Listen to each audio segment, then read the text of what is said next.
A few pages. That's all it took. In the summer of 1944, Allied troops moved through the wreckage of Normandy. Shattered farms, torn hedgerows, dugouts abandoned in a hurry. In one captured German position, there was a small personal notebook left behind in an officer's space. The kind of thing men wrote in when they couldn't say the truth out loud. The writing wasn't neat. It wandered, it tightened, it broke apart.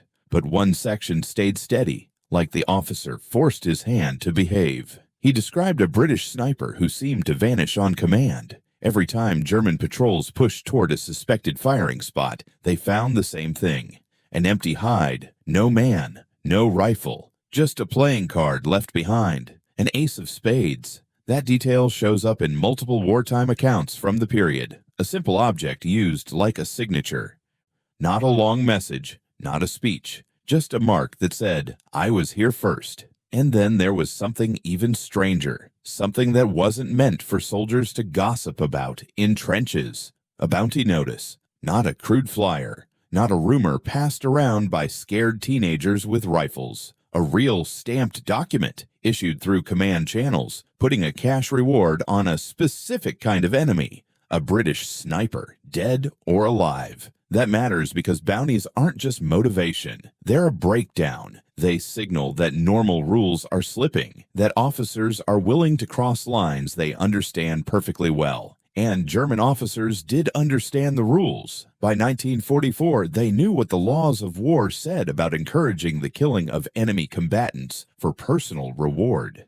They also knew what it meant to publish a price on one man's head. Yet in Normandy, evidence suggests some German commands tried it anyway. Here's the key point. This wasn't aimed at sniper units or enemy marksmen as a general threat. The focus was personal. German commanders were directing attention toward individual British shooters, treating them like named predators on the battlefield, something to track, predict, and eliminate like a single dangerous problem. If this had been about body counts, the target list would have looked very different. German forces had faced Soviet snipers with terrifying reputations on the Eastern Front. They had met American marksmen in Italy and France who could shut down daylight movement in forward positions. They wrote reports, adjusted tactics, changed posture. They treated it like war. Enemy does X. You counter with Y. So why did some German leaders fixate on the British? Because this wasn't only about how many men got hit. It was about how it felt. Artillery is loud. Bombs have engines. Tanks grind forward with steel and smoke. Even machine guns give you a direction. Your brain can grab onto a threat like that. It can build a plan, even if it's a bad one. But a good sniper attacks a different part of the mind. German soldiers in Normandy began describing the experience with a word that shows up again and again in accounts from men who lived under skilled sniper pressure. Hunted. Not in danger. Not under fire. Hunted. That word changes everything. It suggests the enemy isn't just trying to stop you. He's studying you, picking you, waiting for the exact second that hurts most. And this is where British snipers earned a separate kind of fear because of what they targeted and the way they taught lessons. Most armies understood sniper math: remove leadership, disrupt command, force confusion. The German army had practiced versions of this since the First World War. The Allies did it too. It was cold, but it was logical. British sniping in Normandy, as described by German soldiers and later interrogations, often felt less predictable. One captured German described the contrast in a way that stuck with interrogators. He said the Soviets tended to prioritize officers. He said Americans often shot whoever exposed themselves, especially machine gunners and radio men. In his mind, that made sense. You could plan around it. Then he described the British. He claimed British snipers sometimes waited for the odd moment that proved they were watching your habits, not your rank. He gave one example that spread through units like a campfire story. 3 men sharing a light for a cigarette. The first man exposes the match. The second leans in. The third cups his hand, settling into the most predictable posture of the 3. The third man gets shot. Whether or not every detail of that scene happened exactly that way in every sector, the point is what German soldiers believed it meant. The British weren't just picking important targets. They were picking teachable targets, the ones that trained the rest of the unit to stop acting like normal humans. Stop clustering. Stop repeating routines. Stop relaxing for even a second. In response, German units began tightening their own behavior, sometimes under formal instruction. Reports from the Normandy fighting show a growing obsession with time and exposure. How long a man could remain in one place before he became a statistic? 10 minutes. That kind of rule doesn't come from ordinary fire. It comes from an enemy you can't see, who is patient enough to wait you out. And patience is where the British snipers twisted the knife. German accounts describe hides that seemed impossible, positions held for day after day, with a shooter willing to stay cramped, thirsty, and silent, watching life in the German line like a scientist watching animals. Empty tins, cigarette ends, disturbed grass, proof of a presence that should have been discovered sooner. The psychological message was brutal. I've had you in my scope for hours. I chose not to shoot until I wanted to. Once a soldier starts believing that, he stops behaving like a soldier and starts behaving like prey. By mid-1944, that fear wasn't just living in foxholes, it was reaching command posts. Because if your men won't move in daylight, won't carry messages, won't expose themselves to relay orders, then your unit doesn't just lose bodies, it loses function. And that is when desperation starts to look official. That is when a bounty notice stops feeling like madness and starts feeling to a shaken commander like the only way to make the ghosts mortal again. If you want more Diablo stories where tiny battlefield details change everything, hit subscribe so you don't miss the next part, because the Ace of Spades wasn't the worst of it. The worst part was what those British snipers did after they proved they could kill on command, and how German soldiers began falling apart even when nobody had fired a shot yet. The card was just the surface. What really shook German units in Normandy was the feeling that the British sniper wasn't simply hidden. He was embedded, like the terrain itself had turned hostile. German soldiers started reporting things that sounded unreal until the same themes kept repeating across different sectors. Hedges that didn't look right, bushes that seemed too perfect, shadows that felt wrong at midday. Men would swear they'd walked past a harmless clump of grass, only to look back and feel certain it had shifted. That's the core psychological pressure of elite fieldcraft. A normal threat has a shape. This didn't. British snipers in 1944 commonly used camouflage methods designed to erase outlines and break up the human form, especially in the dense green maze of Norman hedgerows. In that terrain, a skilled shooter could disappear at distances that would feel insulting to anyone hunting him. A few yards might as well have been a mile if the hide was built right and the sniper knew how to stay still. And the reports weren't just, "We couldn't find him." They were worse. They were, "We searched for days, and he was right next to us." German accounts describe hides discovered frighteningly close to forward positions, near paths used for shift changes, near machine gun nests, near the spots men used again and again, because humans always choose the easiest routine. Some soldiers claimed they'd walked past the same patch of cover dozens of times before anyone realized a sniper had been there, watching their patterns like a clockmaker. In at least one widely repeated incident from the Normandy fighting, a hide was allegedly found within short distance of a German position after an extended search. The point isn't the exact meters. The point is the message. The British sniper wasn't just firing from a far ridge. He was operating right under their noses, close enough to study faces. And sometimes when those hides were finally located, the proof left behind wasn't a weapon or a uniform item. It was something mundane. Ration containers, cigarette ends, tiny notes, little traces that said the sniper had been settled there for a long stretch.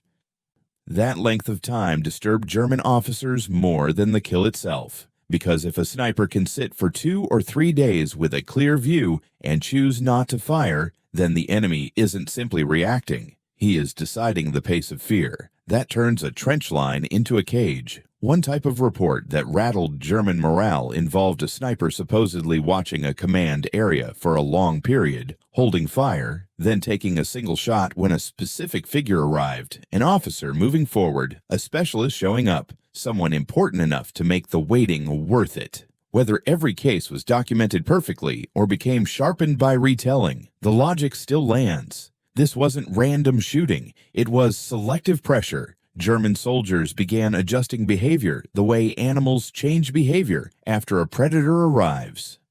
They stopped lingering in the open. They stopped standing in clusters. They became rigid about how long they stayed in one spot. Some units issued guidance that basically boiled down to, wait, if you stay put in daylight, you're gambling with your life. But the deeper problem wasn't just invisibility. It was what British snipers did with it. A sniper who kills an officer hurts command. A sniper who kills a machine gunner hurts firepower. That's standard. British snipers, as described by German reports and prisoner statements, were often accused of something more systematic, breaking a unit apart by removing its ability to function before removing its leaders. In several accounts from Normandy, the deaths didn't strike like a single thunderclap. They came in sequences that felt designed. Radio men would go down first. Not glamorous targets, not the ones that bring instant bragging rights. But if the radios are gone, the company becomes isolated. No quick calls for support, no clean updates, no confidence. By the time officers realized what was happening, the unit was already deaf and half blind. Then forward observers, then section leaders, then the men who could coordinate movement. It's like cutting nerves before breaking bone. The fear wasn't just that someone might die, it was that the entire unit might be quietly dismantled while everyone watched it happen. And then came the tactic that German soldiers described as the most humiliating. The sniper who doesn't kill, at least not right away. Accounts from the period describe bullets aimed at objects instead of bodies, a round through a mess tin as it's being passed between men. A shot that destroys a coffee pot handle. A strike that snaps a strap instead of punching through a skull. In practical terms, that's a sniper showing control. In psychological terms, it's worse than murder, because now the soldier understands in his gut that the shooter had the crosshairs exactly where he wanted them, and chose to let him live. That kind of fear lingers. It doesn't end when the firing stops. German soldiers under skilled sniper pressure were described as avoiding windows even when moved off the line. They avoided standing together. They developed twitchy, constant scanning habits, the sort of hyper-alert behavior people associate with heavy bombardment, except this came from silence. And once the brain starts hunting for a hidden enemy, it begins inventing rules. German men began stripping off visible rank marks in forward areas. Some stopped wearing anything that might identify their role. Others avoided saluting in the field, not out of disrespect, but because the salute signals who matters. It points a finger that says, shoot here. Even veterans from brutal fronts began talking about British snipers in near superstitious terms, not because they believed in magic, but because they couldn't build a reliable mental model of what was happening. With artillery, you can say, that's the enemy battery. With aircraft, you can say, that's the engine. With a sniper who won't show himself, you start saying, he's everywhere. That's when units begin to crack without being overrun. Some men fired at bushes, shadows, tree lines, wasting ammo on nothing because doing something felt better than waiting. Others volunteered for night duties they normally feared because night at least felt fair. In daylight, the bullet came without warning. Medical notes from the German side in 1944, where available, describe rising combat stress in sectors where sniping was intense. Men exhausted, jumpy, unable to sleep, panicking at normal movement. And when stress reaches that level, it sometimes creates a different pattern too. Accidents that just happen to get a man pulled off the line. All of this explains the emotional logic behind the bounties. The bounties weren't just about killing snipers. They were about restoring control. If your troops believe the British shooters are ghosts, you make it official. They can be killed. Here's the price. Here's the proof. But when money enters a fear-driven problem, it doesn't always create courage. Sometimes it creates recklessness. And that's exactly what came next, because German command didn't just offer rewards. They started organizing men specifically to hunt the hunters, and in Normandy, that decision turned into one of the most brutal patterns of the entire sniper war. At first, the rewards were quiet, extra rations, a better posting, a little leave, the kind of unofficial promise that spreads through a company like smoke. Then it got formal. Set amounts for a confirmed British sniper kill. Higher amounts if one could be taken alive. That detail matters. A live capture wasn't just revenge, it was intelligence. German officers wanted to understand what they couldn't counter, how these men moved, how they hid, how they seemed to appear and vanish in terrain the Germans thought they knew. But the bounties created a dangerous side effect. They made men go looking. And when you go looking for a disciplined sniper team, you're already playing the sniper's game. German command began authorizing dedicated hunting parties, organized teams whose main mission was to locate and eliminate British snipers. These weren't random patrols. They were planned operations. They studied firing points. They mapped likely hides. They tried to coordinate movement with observers and supporting weapons. They often brought their own trained marksmen equipped with scoped rifles in orders to engage the moment a target appeared. On paper, it sounds smart. In practice, it often went the same way. A British sniper fires from a barn loft, a hedgerow gap, a ruined farmhouse. German observers mark the direction, estimate the distance. A hunting party moves out carefully, certain they've finally pinned the shooter down. And then they find nothing. An empty position. Cold ground, a few clues, and again the same little signature that felt like a slap, the ace of spades. Sometimes it was tucked into a window frame, sometimes left in a hide, sometimes placed where it would be found only after the Germans had crawled, sweated, and bled to reach the spot. Not a long note, not a speech, just a silent message. You arrived late. It wasn't exactly a taunt, it was closer to a receipt. You searched. You risked your neck. You believed you were closing in, and the sniper had already left. German troops reacted to those cards in predictable ways.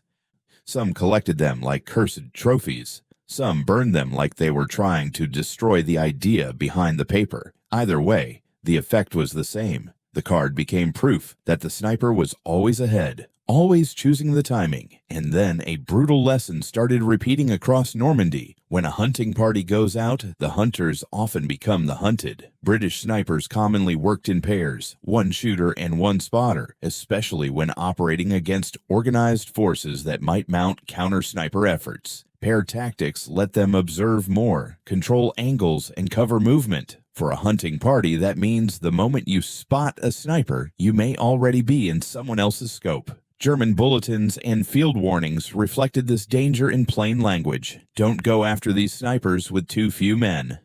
They work in pairs. When you focus on one, the other is watching you.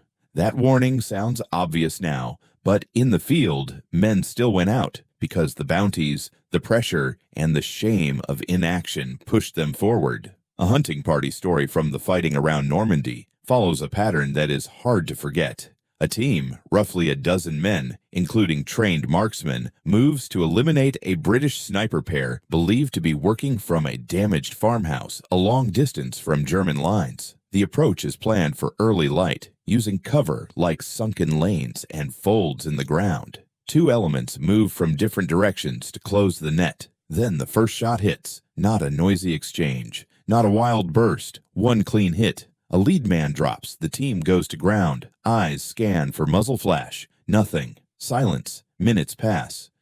A second shot. Another man down. That silence is part of the weapon. It pulls men's minds apart. It forces them to stare at empty space until empty space feels like it's staring back. The hunting party tries to withdraw the way trained infantry are taught. Cover, movement, discipline. But against a shooter who controls distance and angles, discipline can still end with bodies in the grass. A third shot. A fourth. Methodical. Patient. The kind of cadence that says the sniper isn't panicking, he's pacing. When survivors finally make it back, the casualties are almost always the same type. Head and upper chest hits at ranges beyond what most soldiers can answer effectively with iron sights. The position they thought they were attacking gets pounded later, mortars or artillery, only for the Germans to discover the farmhouse was already empty when it was destroyed. And there, in the rubble, the little paper witness appears again, the ace of spades. If you're a German officer reading those after-action notes, this is when your problem changes shape. It is no longer, "We have a sniper." It is, "We are bleeding men in organized counterhunts, and the sniper is still in control." And here is where the bounties backfired. They didn't just fail to solve the problem, they fed it. They encouraged exactly the kind of behavior the British snipers could exploit. Men exposing themselves longer than they should, patrols moving in daylight when doctrine said to wait, officers demanding action to prove they still had authority. Even experienced leaders can make bad calls when their troops are scared and their own credibility is slipping. A soldier might peek 1 extra second trying to catch a muzzle flash. A squad might cross a gap it should have avoided. A junior officer might push the line forward out of pride because the alternative feels like admitting defeat. The British snipers didn't have to take risks to find targets. The targets came to them. And German prisoners later described the difference in a way that cuts through all the tactics. German hunting parties hunted men. British snipers hunted ground. German teams searched for a figure. British teams became part of the landscape and waited for predictable movement. The hunters needed certainty. The snipers thrived on uncertainty. By midsummer 1944, in some sectors, German units quietly reduced or abandoned dedicated hunts, not because orders said so, because admitting that would sound like weakness, but because the numbers didn't work. Too many men lost, too little gained. The bounties still existed in paperwork and rumor, but the will to chase the ghosts started to drain away. And that creates a strange outcome on the battlefield. Resignation. When troops stop believing they can fix the problem, they shift into survival mode. They limit movement. They keep heads down. They wait for night. They avoid sectors known for sniping if they can. They obey orders in a way that looks normal, but underneath it, they are quietly negotiating with fear. And the most revealing proof of all didn't come from German memos or officer diaries. It came from German prisoners, men taken off the line, questioned in cages, away from the noise, who suddenly became unusually specific when the subject turned to British snipers. Not boastful, not defiant, respectful, sometimes shaken, and almost always consistent. They used the same words again and again: disciplined, patient, methodical, and one word that stuck like a thorn: professional. Because when you call an enemy professional, you're admitting something that makes bounties feel pointless. You're admitting that fear isn't the main weapon. Control is. And in their eyes, British snipers had both. Which leads directly into the final piece of this story. What German standing orders said about captured snipers, why British snipers were treated as a special category, and the most extraordinary German admission that came later, after the bounties failed and the war was already collapsing. By late June and July 1944, German prisoner cages in Normandy were packed. Interrogations followed a routine. Unit locations, defensive layouts, morale, supply issues, who commanded what, where the next line might be. But interrogators noticed something unusual. When the topic shifted to British snipers, German prisoners often stopped giving short, guarded answers and started talking, sometimes without being pushed. Not in a bragging way, not in a bitter way, more like men describing a force of nature they had learned to respect. The details varied by unit and sector, but the themes lined up: discipline, patience, and a sense that these snipers operated under strict rules.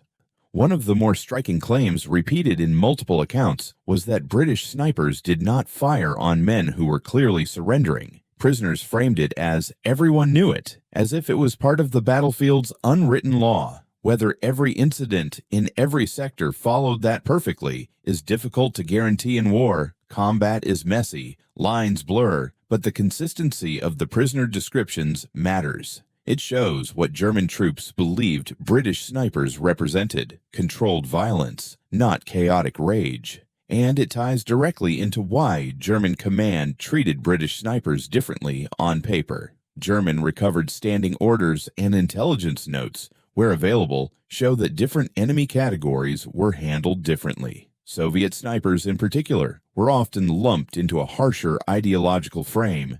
especially on the Eastern Front. American snipers were typically treated as a tactical threat, valuable to question but still processed as ordinary prisoners of war. British snipers, according to German documents referenced in post-war analysis and wartime intelligence reporting, were often marked out as high-value live captures, not because German officers liked them, and not because they were more dangerous in raw numbers, but because German command believed British fieldcraft and training methods were not well understood and needed to be studied. That is why the bounty notices sometimes emphasized capture alive with higher pay. It wasn't only vengeance, it was curiosity mixed with desperation, and the prisoner interviews revealed the deeper logic behind the fear. Again and again, Germans described British snipers as men who didn't just try to kill you, they tried to shape your behavior. A dead man is removed from the fight. A wounded man pulls other men away from the fight. A near miss, dirt snapping up beside your head, does something else entirely. It makes you imagine the bullet's path. It makes you picture the crosshair. It makes you feel seen. Several prisoners described moments that weren't mercy, but calculation, shots that wounded instead of killed when it would force a rescue effort, or deliberate sparing that created longer-lasting terror than a quick death would. That idea, fear as a tool, not a byproduct, shows up in one of the most chilling stories repeated in this kind of warfare, evidence that a sniper had entered your position while you slept. German accounts include incidents where troops returned to find something left behind that suggested the British sniper had been inside the perimeter at night. An item, a cup, something unmistakably out of place. It didn't have to be common to be effective. If one unit believed it happened, the story spread. And once it spreads, every man starts listening for movement in the dark, imagining hands in the trench beside him. This is how a battlefield turned superstitious without anyone intending it. And as the fear grew, German leaders faced a leadership problem, not just a casualty problem. Artillery could be anticipated by sound and pattern. Airstrikes could be heard coming. Tanks could be identified and planned against. Even Soviet snipers, as dangerous as they were often described by Germans as a known type of threat. Deadly, but readable. British snipers in these German descriptions were the opposite of readable. They were silent unpredictability. That is why German units began changing basic behavior in forward areas, stripping rank markings, avoiding salutes, refusing to cluster, cutting down on routine movement. It wasn't cowardice in the simple sense. It was adaptation under psychological pressure, but adaptation has a cost. An army that can't use normal signals and routines becomes slower, less coordinated, less confident. It burns energy just existing. Sleep breaks down, judgment breaks down, discipline starts to fray, and this is where the bounty program reveals its true meaning. The bounties were not just an attempt to eliminate British snipers. They were an attempt to restore belief that the threat could be solved. Belief that the ghost was actually a man who could be killed. Belief that courage and skill still mattered more than dread. But the record of claims is the brutal punchline. German military paperwork shows bounties publicized and rewards discussed. Yet there is no clear, reliable trail of successful confirmed claims being paid out in the way the program promised. Not because German soldiers didn't try. They tried constantly. Hunting parties, patrols, aggressive pushes, artillery strikes on suspected hides. The snipers kept operating. The money stayed theoretical. And the longer the rewards went unclaimed, the worse it got. Because now the bounty itself became evidence that the snipers were unkillable. A German medical officer's assessment from that period, as summarized in wartime reporting and later analysis, described a unit-level effect that should terrify any commander. Men showing combat fatigue symptoms before they had even faced what they considered real combat, because fear had already hollowed them out. That's the final irony. The bounties were meant to reduce fear. Instead, they broadcast it. They told every German soldier on the line, "Our own command thinks this problem is so severe, so humiliating, that we are willing to bend rules and put cash on a man's head." And in the war's final months, when Germany's situation was collapsing and prisoners of all ranks were being questioned, a captured German general was asked directly about British snipers. His answer, recorded in interrogation notes that later circulated in post-war discussions of morale and psychological warfare, cut through all the tactics. He didn't talk about rifles. He didn't talk about optics. He didn't talk about camouflage. He talked about replacement.